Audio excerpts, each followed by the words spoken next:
Are you a Nigerian graduate or student who feels completely stuck? In this video essay, we break down the secret programming behind the traditional school system in Africa, why it keeps a generation far behind, and how to transition from chasing certificates to building real-world skills and identity. Every year, hundreds of thousands of young Nigerians put on a black gown, throw a cap into the air, and take a photo holding a rolled-up piece of paper. They smile. Their parents celebrate. They think the hard part is over, but 3 years later, that same paper is sitting in a drawer, gathering dust while they sit in front of a laptop at 2 a.m., wondering who they actually are and what they are supposed to do with their lives. We've been told a lie. We've been handed a script written decades ago and told that if we follow it, we will find wealth, purpose, and stability. Go to school, get a good grade, secure a job. But look around you. The traditional academic track in Nigeria hasn't become a launch pad. It has become a secret chain. It is a system programmed to keep you compliant, predictable, and ultimately, financially and mentally trapped. If you have ever felt like an outsider because you can't fit into this box, or if you graduated only to realize you are miles behind the real world, you are not crazy. You are just waking up to the matrix. In this video, we are going to dissect exactly how this programming works and how this generation can finally break it to invest in real life. To fix a broken engine, you have to understand how it was built. The educational system in Nigeria was not designed to produce creators, innovators, or independent builders. It was designed in the colonial era to produce clerks, interpreters, and administrators, people who could follow instructions perfectly, manage paperwork for a system they didn't own, and never question authority. Decades later, the colonial masters left, but the factory settings remained. Think about how a typical Nigerian university operates. It is built on strict compliance.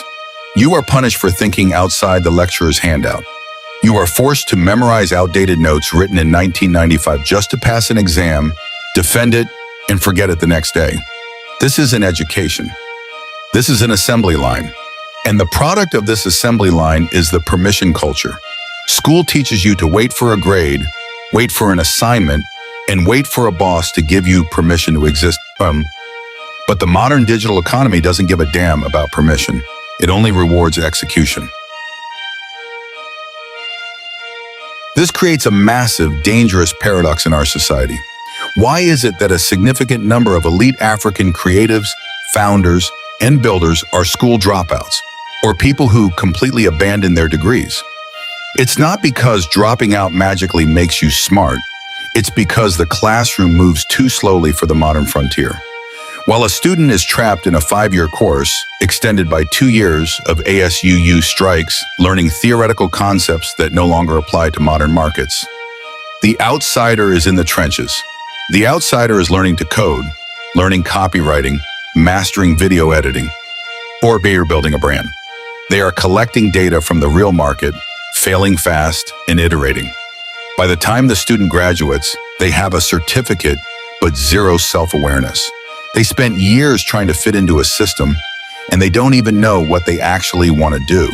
They are far behind because they spent their formative years memorizing answers instead of learning how to ask the right questions. But here is the deepest tragedy of the secret chain. It uses fear as its primary anchor. In Nigeria, education is treated as financial defense. Parents push you into it because they are terrified of poverty. So out of fear, young people rush to buy certificates, assuming a degree is a shield. But a shield cannot feed you if there's no sword to fight the battle. Because we chase the credential instead of the capability, we end up mentally stuck. Most young Nigerians aren't lazy. They are paralyzed by overthinking. They are waiting for the system to validate them, not realizing that the system itself is broke. It cannot give you what it doesn't have. It cannot give you clarity. It cannot give you identity. And it certainly cannot give you wealth in a broken economy. If today's conversation challenged the way you think about yourself, your family, and your future, I've created a roadmap for you. Click the Linktree link in the description right now and download the free Outsider Identity Guide. It is your first step in deconstructing the identity you inherited so you can build the identity you choose. If you are ready to think deeper, write better, build meaningful work, and join a generation that values truth over noise, hit that subscribe button to stay locked into Fred Wait, the honest sinner. Because your identity is not just something you inherit, it's something you shape with knowledge, courage, and intention. Click the link tree below, grab your guide, and let's start building. So how do we break the programming? How does this generation stop surviving on survival mode and start investing in real life?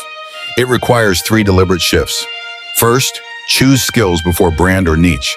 The school system forces you to pick a corporate box, a title, before you even know who you are. Forget the titles. Focus on high-leverage, permissionless skills. Learn how to write clearly. Learn how to design. Learn how to build the digital systems. Skills create options. Titles create cages. Second, kill the need for validation. You do not need a university degree, a license, or a green light from an institution to start creating value. If you want to build a brand, launch it. If you want to write, publish on Medium. If you want to share a message, start a YouTube channel. Your portfolio in public is your modern-day degree. Third, define your identity outside the conditioning. You are not your degree. You are not your GPA. You are the sum of your struggles, your creativity, and your willingness to learn in real time. True self-realization happens when you step away from the crowd and look inward.